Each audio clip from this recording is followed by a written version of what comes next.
bertanya mengenai nilai saham nih, dalam arti apa nilai saham di sini?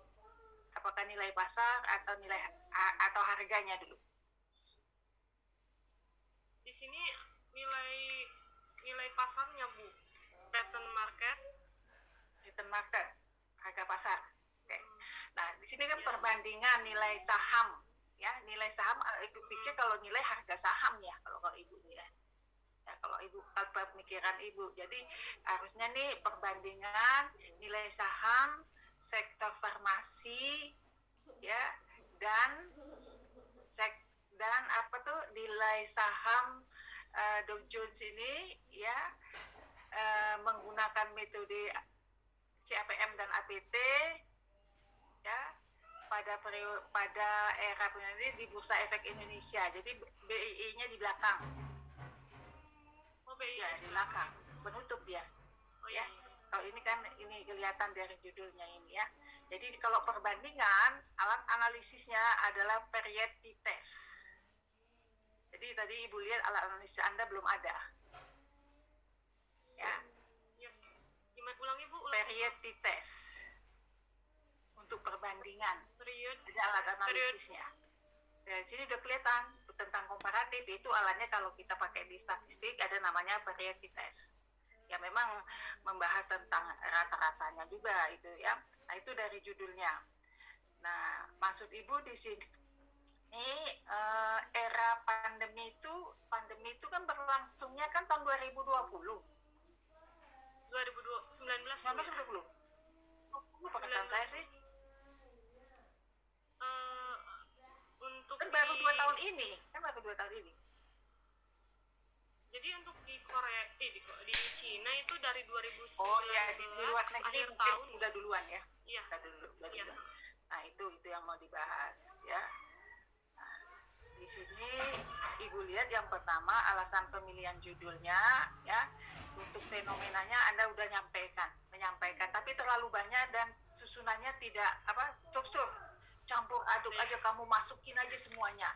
Jadi kayaknya timbal balik. Terus bahas tentang masalah pandemi itu nggak usah banyak-banyak. Kamu banyak bahas masalah itu sekitar aja. Memang masa pandemi, kondisi begini, gini. Jangan misalnya masalah peralatan pandemi itu diungkapkan. Jadi masa pandemi akibatnya pengaruhnya terhadap perekonomian, ya, dalam negeri dan luar negeri, yang tentu akan berakibat kepada harga saham, ya, di dalam dan luar negeri. Nah, itu, ya. Nah, kemudian di sini riset gap-nya kamu nggak ada dalam hal pemilihan judul itu, nggak ada. Tiba-tiba kamu ambil judul itu. Nah, untuk ambil judul itu harus ada riset gap-nya, ya. Fenomena yang Anda lihat, ya, udah disampaikan, ya. Kemudian riset gap-nya nggak ada. Artinya jurnal yang Anda referensikan di dalam penelitian ini belum ada di dalam alasan pemilihan judul ini.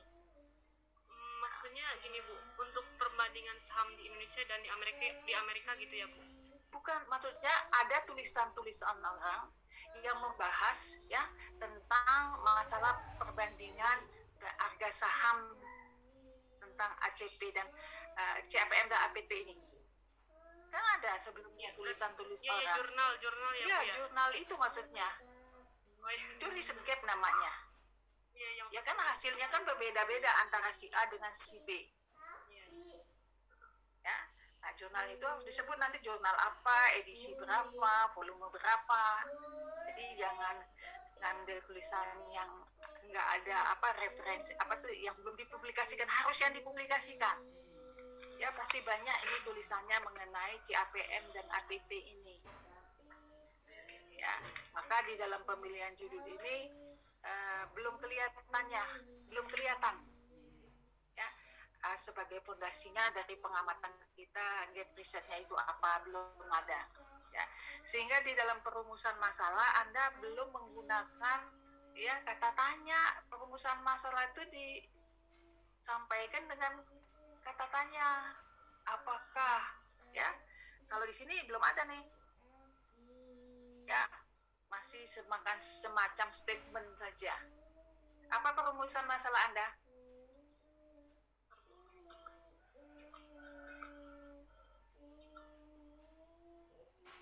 Untuk membandingkan membandingkan nilai saham farmasi di Indonesia dan Amerika, Bu. Kan, apakah terdapat ya perbandingan? Bukan terdapat. Dia menggunakan kata tanya kalau bagaimana enggak ini ya. Ini kan masalah bagaimana sih mengenai nilai saham farmasi di Indonesia dengan saham Dow Jones ini yang di Amerika itu. Jadi dengan gunakan kata tanya. Kalau membandingkan ini namanya adalah tujuan penelitian. Ya, jawaban dari perumusan masalah, tujuan penelitian. Nah, jadi Anda perumusan masalahnya belum ada. Ya, masih dalam bentuk statement. Ya, dengan kata tanya kita menanyakan. Nah, yang ini perumusan masalah yang kamu tulis ini adalah mengenai tujuan penelitian. Ya, membandingkan nilai untuk apa? Untuk membandingkan nilai saham ya farmasi di Indonesia dan saham Dow Jones di Amerika tentunya ya dengan menggunakan metode CAPM dan APT. Nah, sebelumnya Ibu tanya, apa sih bedanya CAPM dengan APT ini? Bedanya ya, Bu. Bedanya dari faktor ininya, Bu. Yang satu yang CAPM hanya beta dan return market. Terus sedangkan di APT itu sendiri faktornya banyak, Bu. Jadi inflasi, kemudian suku bunga, bebas resiko, terus satu lagi bisa harga minyak, harga emas dan lain-lain, Bu. Seperti itu. Ya, jadi kita lihat di sini ACM itu mengenai keseimbangan antara ya return dan resiko. Ya, keseimbangan antara return dan resiko ya. Return harapan dan return aktual itu yang kita bahas. Nah, kalau di mengenai CAPM di sini modelnya itu sama dengan CAPT tapi bedanya dia hanya mempertimbangkan satu faktor resiko yaitu resiko market. Risk market saja. Sedangkan yang APT ini memasukkan unsur resikonya itu banyak faktor, yaitu mengenai pertama tingkat bunga, yang kedua produksi industri, ya produksi industri dari buku aslinya Ibu buka juga tadi ya, kemudian mengenai premi resiko dan juga mengenai tingkat bunganya 4. Yang satunya 1, yang satunya ada 4. Nah, ini kamu waktu menentukan nilai saham dengan APT ini harus ada faktor-faktor ini. Tadi Ibu lihat sudah ada sih, sudah ada. Nah, itu aja bedanya. Jadi kalau dilihat di sini yang akuratnya yang mana ya tentunya kalau dilihat dari faktor yang ada yang akurat tapi yang lebih banyak dong. Jadi udah kejawab di sini sebenarnya di dalam menentukan nilai ini yaitu APT. Karena banyak faktor yang sudah dilibatkan, diperhitungkan resikonya di dalamnya. Kalau bicara tentang keakuratan. Tapi saya baca, Bu, di jurnal untuk CAPM juga akurat, Bu, dari perhitungan MAD-nya itu. Iya, itu dari sisi memang semuanya akurat, tapi kan kalau kita lihat dari variabelnya banyak, itu kan tentunya APT banyak faktor ya, karena perekonomian itu harga saham itu pasti berhubungan dengan makroekonomi ya, makroekonomi 4 di samping risiko pasar. Kalau ini yang pertama itu CAPM itu hanya risiko market saja, risk marketnya saja, kan dari rumusnya sudah kelihatan itu kita lihat ya. Nah, itu yang harus Anda itu berarti di sini nanti Anda kan kalau di Dow Jones ini berarti dolar mainnya kan. Nanti harus Anda yang di Indonesia itu farmasi itu juga harus menerjemahkannya jamaah dolar dulu juga. Ya, nggak mungkin Rp1 $1 ya, ada dalam dolarnya juga di dalam laporan keuangan.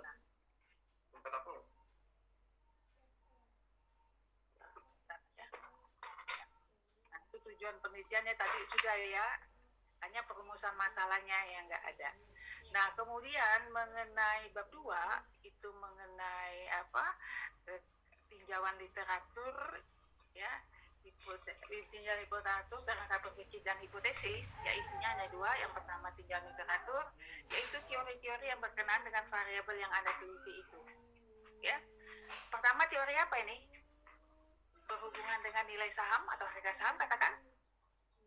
Yang kajian teorinya ya Bu ya? Mengenai teorinya, keren teorinya. Jadi Portofolio Bu. teori ini. Portofolio Bu. Pertama adalah teori Portofolio. sinyal tetap, karena kita bicara harga saham, Teori ya, atau nilai saham. Itu paling pertama itu adalah teori signaling. Dan nanti baru teori portofolio itu berhubungan karena APT dan CAPM ini berhubungan dengan APT.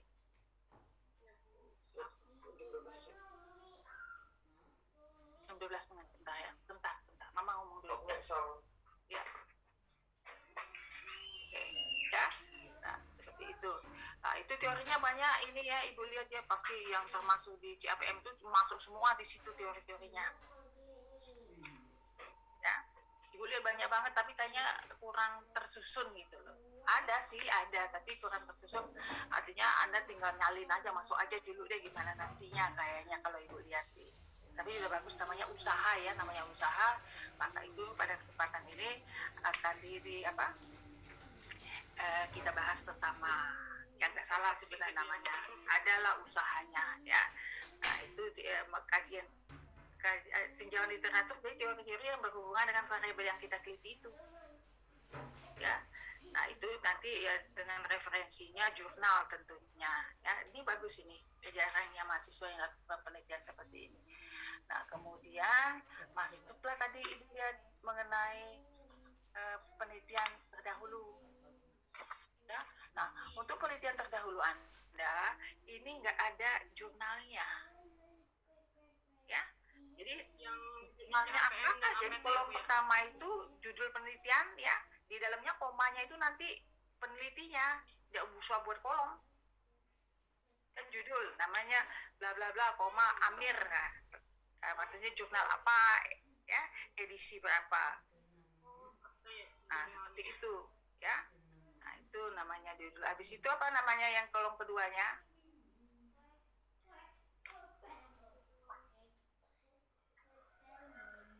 Variabel yang diteliti apa ya? Yang lama apa, yang Anda apa beda pasti ya. Kemudian hasil penelitian Anda jangan Anda copy paste semua yang di situ ya. Tentu ngambil yang di kesimpulannya. Itu kamu masih ngambil di uraian. Jadi nggak bisa untuk penelitian terdulu itu diuraikan sepanjang itu sehingga banyaknya luar biasa Ibu lihat. Jadi agak panjang sehingga nggak terdapat poinnya. Jadi di dalam hasil penelitian itu poinnya apa aja?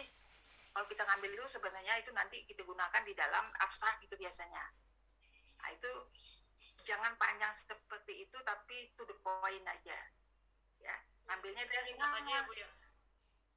Iya, ngambilnya dari kesimpulan.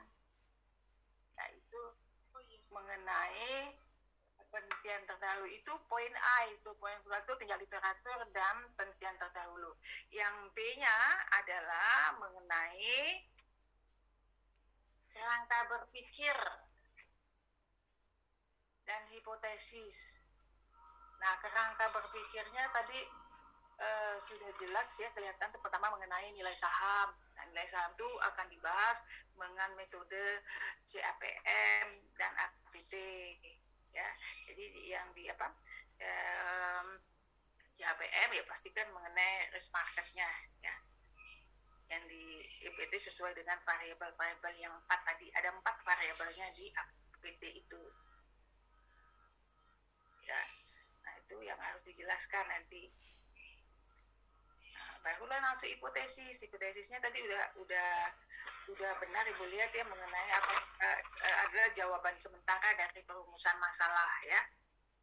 Jadi dijelaskan dulu secara teori apa, kemudian dari penelitian ini ada pun hipotesisnya ini ya.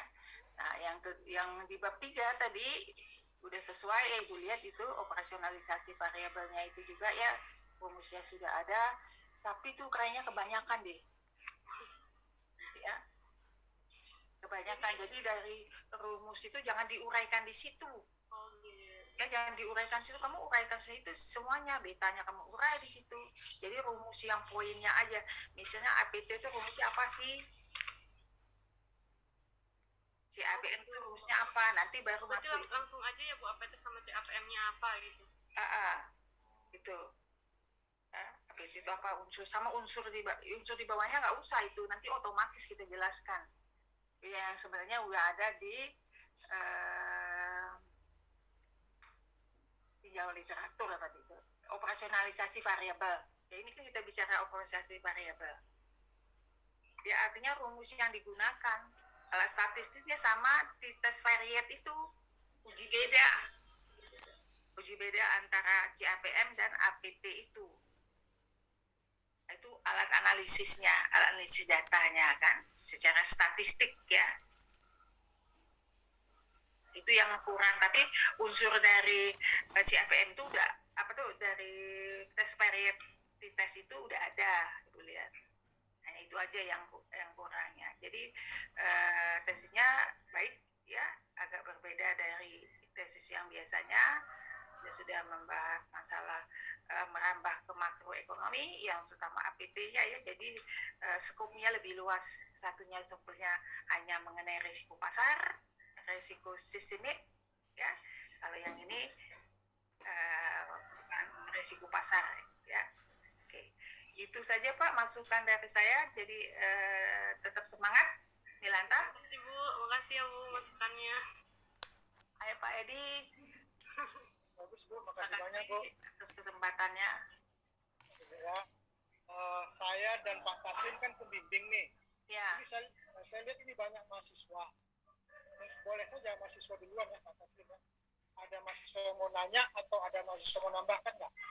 Ada Novisa Heriana, ada Farisko, ada apa lagi? Silakan Farisko. Dan Novisa. Kalau nggak salah ini Anda ada nilainya kan? Harus nanya ada. Baru, Proposal ada.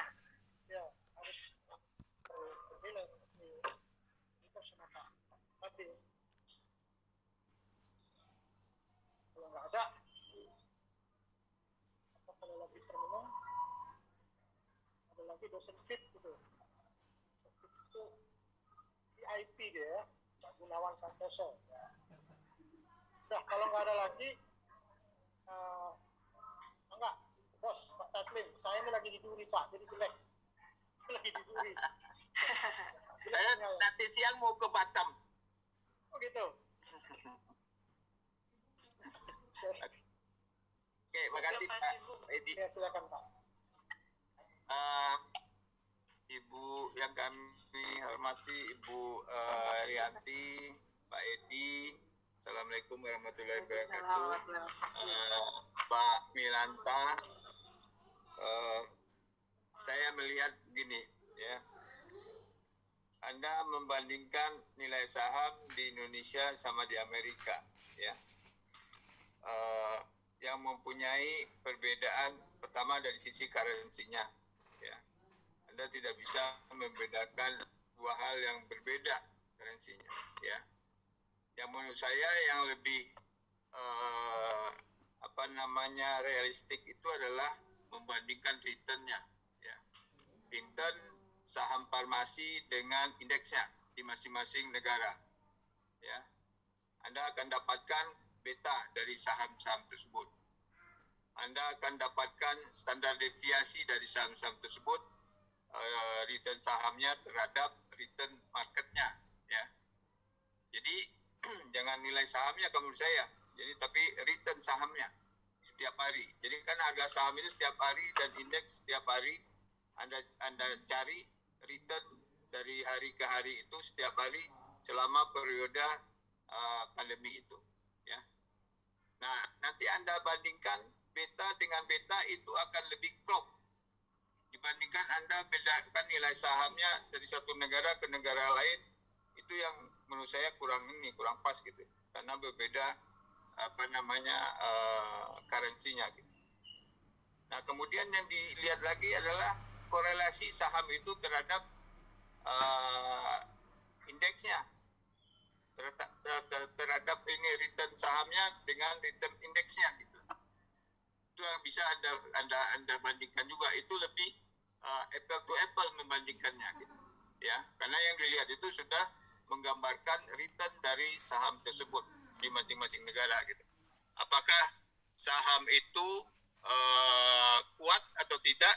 Ya, dari betanya kelihatan bahwa saham itu perbedaan harga saham dengan harga indeks itu kuat atau tidak gitu ya. Nah, itu akan lebih jelas menurut saya membandingkannya gitu.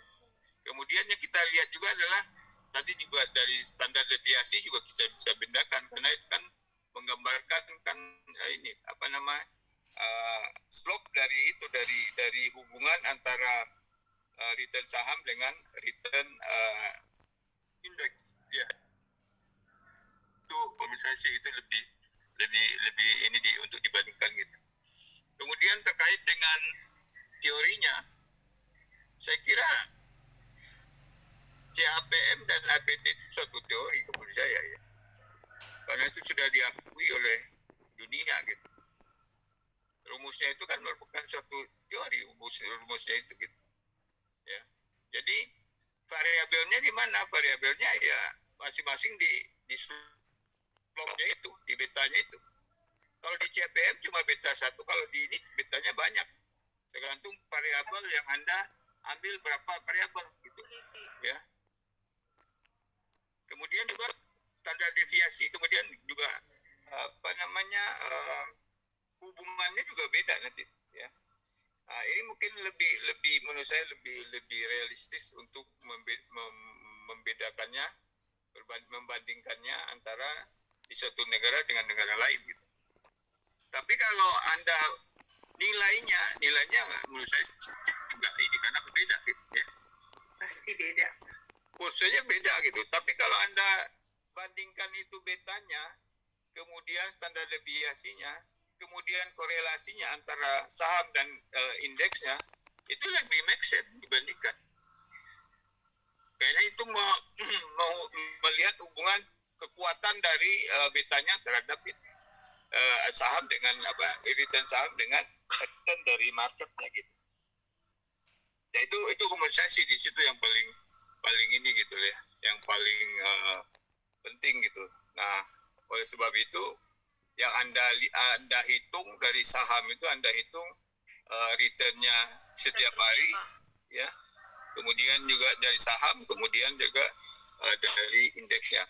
Nah, kemudian saham-saham yang diambil itu nanti ketahuan bahwa antara saham farmasi ini terhadap indeks katakan lemah gitu kan. Ya, apakah di Amerika juga lemah atau tidak kan gitu. Itu bisa dilihat nanti dari betanya gitu. Ya. Dari slope-nya juga bisa dilihat. Pak, saya juga udah menghitung betanya, Pak. Ya, ini dibandingkan itu. Antara di Jakarta dan sama standar deviasinya belum, Pak. Ya itulah menurut saya sih kan. Kenapa, Pak? Itu kan pernah ngambil mata kuliah saya kan, analisa investasi kan. Iya, Pak, udah. Ya itu yang ini. Kemudian korelasinya antara return saham dengan return marketnya kuat apa enggak ini korelasinya gitu ya. Nah itu menurut saya lebih kuat membandingkannya ketimbang nilai sahamnya yang Anda bandingkan dengan currency yang beda gitu ya. Saja kalau saya si Pak Edi yang paling prinsip gitu. Terima kasih Pak Edi. Terima kasih Pak. Coba judulnya Pak Melanta. Kalau mengikuti sarannya Pak Taslim berarti judulnya berubah coba.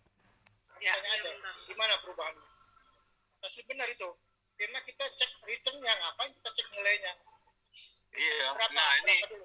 Nah, jadi perubahannya apa itu? Perbandingan return saham. Nah, return aja. Perbandingan return saham terhadap standar deviasi dan korelasi ya Pak? Ya. Return saham dan resiko atau standar deviasi. Kan di komponennya 2.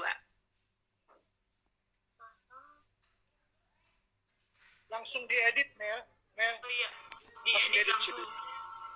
Perbandingan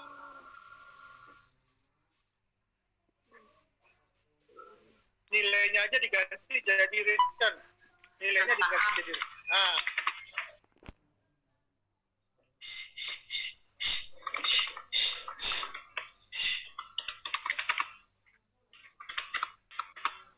Terus standar deviasi ya, Pak? Return saham aja udah masuk di dalamnya. Di dalam return saham tuh ada standar deviasi nanti. Kamu korelasi berarti sudah diganti Sudah, ini aja ya, Bu? nilainya aja ganti jadi return. Nah, cuman tadi kan kalau saya juga kadang-kadang merasa CAPM dan APT itu hampir-hampir sama, beda-bedanya beda tipis itu. Tapi nggak ada salahnya lah, dua-duanya dihitung aja ya Pak Taslim. Biar aja dua-duanya dihitung dibandingkan. Kalau CAPM bagaimana, Apa APT bagaimana. CAPM aja atau gimana, Bu?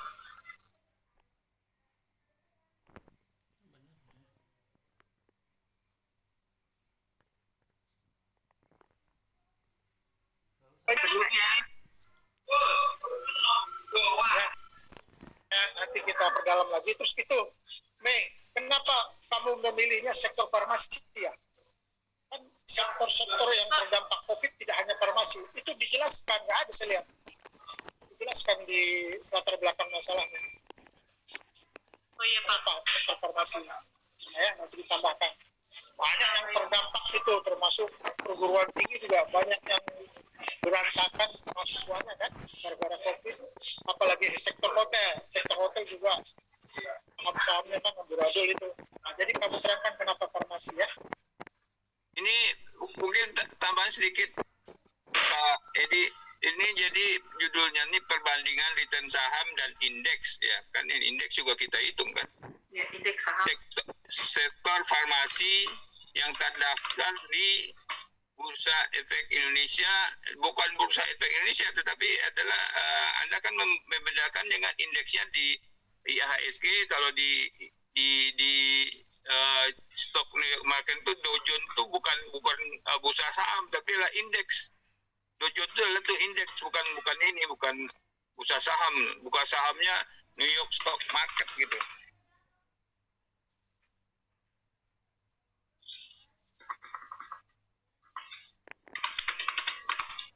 Ini apa? Itu udah 2 kali karena IH itu udah indeks, jadi ininya terdaftar, bukan terdaftar, tidak baik, saham farmasi.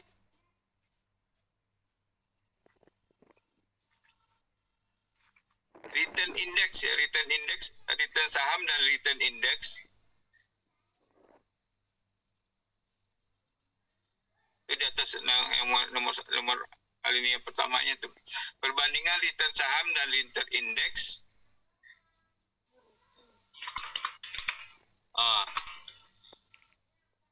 Indeks sektor farmasi di IHSG dan Dow Jones gitu. Itu kan yang Anda bandingkannya itu kan di dua itu antara di IHSG sama di Dow Jones kan? Ya, Pak. Ya udah itu. Kamu sih. Pada era pandemi 2017. Kemudian pandeminya di awalnya 2020. Di Indonesia itu Maret 2020 gitu loh. Tapi kalau Anda melihat ininya dari tahun sebelumnya ya nggak apa-apa. Bagaimana returnnya di sebelum pandemi dan itu. Berarti Anda akan melihat dari sebelum pandemi dan pada masa pandemi kan? Kalau 2017 sampai 2021 itu. Itu dari saya Pak Edi. Terima kasih Pak Taslim. Itu aja saya rasa sudah cukup banyak itu kalau Melanto udah mudah-mudahan bisa lah mengerjakan ini. Saya rasa udah bagus. Kemudian nanti sebelum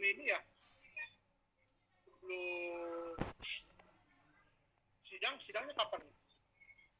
Belum sidang aja. Sering-sering ke Pak Taslim ini. Pak Taslimnya sibuk ya, Pak? Enggak lah, dia pakai Zoom aja pakai Zoom. Online ya, Zoom terus kalau sama Pak Taslim. Tapi kalau disebutkan era pandeminya mestinya cuma 2020 sampai 2019. sekarang. Ya 2019. Ya 2019 jangan terlalu banyak lah menurut saya sih. Saya ganti aja. 2019 lah. Kalau 2020 itu cuma 2 tahun. 2019. Terlalu pendek ya Pak ya? Ya, 2019. Ya karena ininya kan di 2000 dari 2019 ke 2020 yang perubahan yang signifikan gitu. Ya Pak, masukannya. Oke, dari saya itu aja Pak Edi, mohon izin mau ke ini dulu nih, mau Jadi, siap-siap. kesimpulannya ini udah oke Pak ya sama Bu Rianti ya. Iya. Udah oke judul ini dan mudah-mudahan dia bisa. Kasih banyak Pak Taslim. Ya. Itu aja. Saya rasa karena memang saya rutin bertemu dengan Melanta di kampus. Nanti bertahap nanti kita selesaikan lah ya. Pak, makasih Pak. Ada lagi, kamu mau ngomong apa lagi? Sudah Pak. Ya. Saya rasa itu aja. Ada lagi nanti bertahap bisa dilanjut. Silakan dilanjut Melanta dengan judul ini sama data-data yang ada. Wabillahi taufiq wal hidayah. Assalamualaikum warahmatullahi wabarakatuh. Waalaikumsalam. Waalaikumsalam warahmatullahi wabarakatuh. Terima kasih ya Pak. Sebelum ditutup kita harus sama-sama mengucapkan hamdalah ya. Alhamdulillah. Alhamdulillahirrahmanirrahim. Oke, ya. Pak, minal aizin wal faizin ya Pak. Sama-sama, maaf Minal batin. aizin. Bu Rianti ini absennya di mana ya? Absen apa tuh? Absen seminar ini. Ada di itu ya. Enggak, langsung dicatat sama ininya kok karyawannya. Dia kan tahu ada ininya, Pak. Oh gitu. Ya, saya tutup ya. Terima kasih.